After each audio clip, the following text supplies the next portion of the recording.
வாழ்க வையகம், வாழ்க வையகம், வாழ்க வளமுடன். அருளாசன் அருள் தந்தை வேதாத்ரி மகரிஷி அவர்களும் ஒட்டுமொத்த மகான்களும் இறைநிலையும் என்னுள் சூக்குமமாக எழுந்தருளி இன்றைய நாள்காட்டி வரிகளுக்கான கவிவரிகளையும் அதற்கான விளக்கத்தையும் சிறப்பிக்க வேண்டுமாய் சங்கல்பம் மேற்கொள்கிறேன். அனைவரையும் பணிவோடு முதற்கண் வணங்கி ஆரம்பிக்கலாம் என்றிருக்கிறேன். அனைவருக்கும் இனிய காலை வணக்கம். வாழ்க வளமுடன். சாமிஜியினுடைய இன்றைய நாள்காட்டி வரிகள். அளவீடு உணவு உண்டால் உடல் உணவை ஜீரணிக்கும். அதிகமாக உண்டால் உணவு உடலை ஜீரணிக்கும் என்று சாமிஜி நமக்கு இந்த நாட்காட்டு வரிகள் கொடுத்திருக்கிறாங்க. இதற்கான கவிதை வரிகள். விண்ணு உணவில் வேலை தேதத்தனாகும் உடல் உயிர் அறிவு இவை தொடர்ந்து இயன்றத்தான் விண்ணுடவும் இவற்றில் ஒரு செயல் கூட நாம பிறரும் நம் அரசு செய்ததில்லை. உண்மையுள்ள உறைவழியும் ஊடுருவை நண்பர்கள் இவை அனைத்து நிலந்தமைப்பாய் ஆற்றல் திண்மையுள்ள செய்கையினை தெரிவேடு என்று செய்வதாற்றல் மதித்து செயலாற்றி வாழ்வதுவே இறைவழிபாடாகும் என்று சாமிஜி நமக்கு இந்த கவிதை வரிகள் கொடுத்திருக்கிறாங்க. இந்த உணவு உடலாக மாற்றம் பெற்றிருக்கு.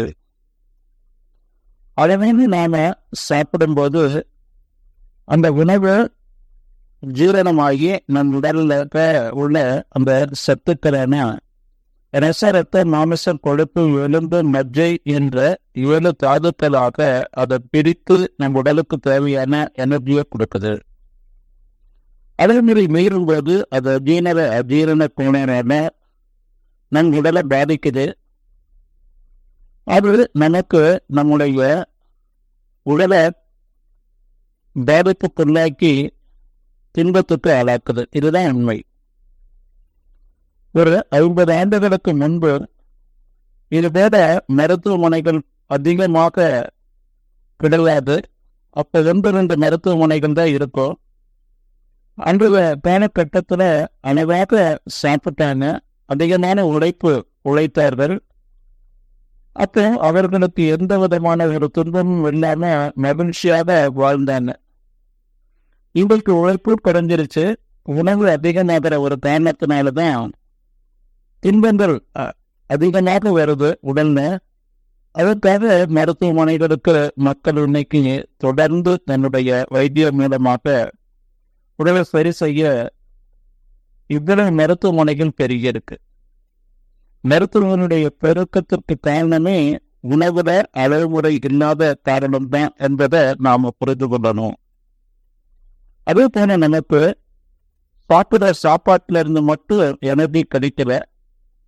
உணவு நீர்ல இருந்து 1 மடங்கும் வெளியிலிருந்து 3 மடங்கு நமக்கு கிடைக்குது. காஸ்மிக் எனர்ஜியிலிருந்து 1 மடங்கும், காற்றிலிருந்தும் அதே போல வெப்பத்திலிருந்தும் 3 பங்கு நமக்கு எனர்ஜி கிடைக்குது. அப்போ பசு ஒரு 10 நிமிடம் கழித்து நாம் சாப்பிடும்போது அந்த 3 விடுதல்ல உணர்வு எடுத்துக்கொண்டு நமக்கு உணவினுடைய அந்த அளவு குறையும். அதோட எல்லாமே பசிக்கு சாப்பிடணும், ருசிக்கு சாப்பிடக்கூடாது, இருக்குங்கிறதுக்கு சாப்பிடக்கூடாது. நம்ம சாப்பிட்டுட்டே இருப்போம். ஒரு மனமான ஏப்பம் வர மாதிரி இருக்கும். அந்த ஏப்பம் வர்ற மாதிரி இருக்கும்போதே நாம நிறுத்திட்டோம் அப்படின்னு சொன்னா அதுதான் அளவு.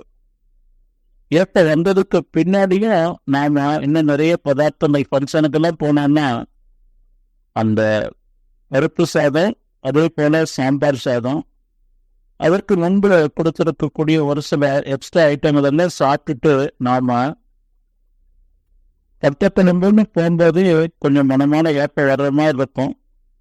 அதை சாப்பிட்டு முடிக்கும் போது ஏப்பம் வந்துடும். இன்னும் எக்ஸ்ட்ரா நிறைய இருக்குன்னு சாப்பிடும்போது அதெல்லாம் அடைமுறை மீறல். இது நாம புரிந்து கொள்ளணும். சாமிஜி கோவிலுக்கு பயிற்சிகளுக்கு போகும்போதெல்லாம் காலையில் ஒரு அம்மா நிற்காம எங்கள் வீட்டுக்கு சாப்பிட வேண்டும் சாமிஜின்னு சொல்லி கேட்பாங்க. ஒரு தலைமுறை கேட்குறாங்க. ஒரு முறை சாமிஜி காலையில் வந்தோடனேயுமே அந்த அம்மா சாப்பிடுவாங்கன்றாங்க. நான் வேற மேனாங்க. அதனால என்னென்ன சிறு வயதுலேருந்து கற்றுக்கிட்டாங்களோ எல்லாத்தையும் செஞ்சு டைனிங் டேபிளில் ஒரு பெரிய இலை போட்டு சாமிஜிக்காக பரிமாறி இருக்கிறாங்க.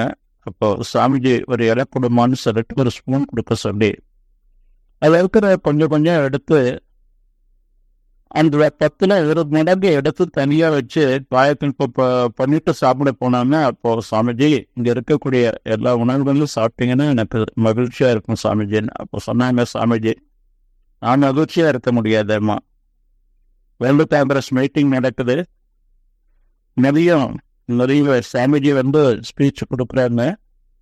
அப்போ உணவு சாப்பிட்டு அஜீரண போனாரான சிரமப்படாதவங்க ஒருத்தர் கை தூக்குங்க, யாராலும் கை தூக்க முடியல.